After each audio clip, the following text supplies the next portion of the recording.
potiza mawa adziwa ndi Allah yekha. Iwe usalile mwana wa masiye, potiza mawa adziwa ndi Allah yekha. Iwe idalipa ulendo opita kuswala, ndidaonaka mwana dakufesa chisoni, zovala zake zong'ambika, chakudya chake chotoleza, moyo opanda chiyembekezo, opanda podalila.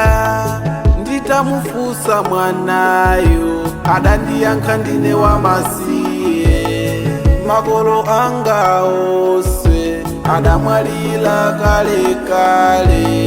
Nawo abale anga ine sandisamalira, ngakale chakudya chimene sandipasa ine.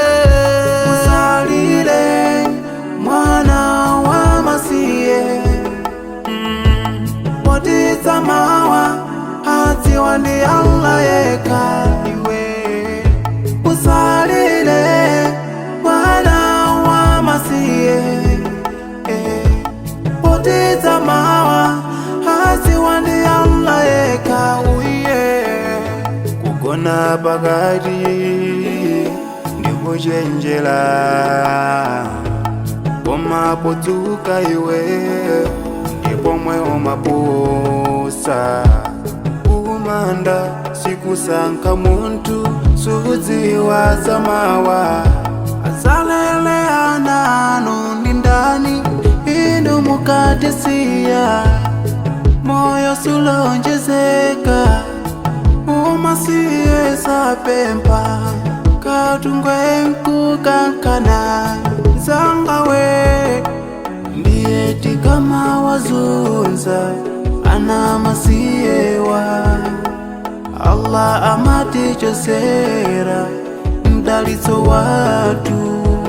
Limba mtima mwana wa masiye, usalile, usalile mwana wa masiye,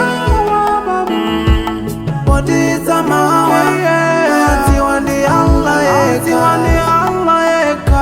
Usalile mwana wa masiye,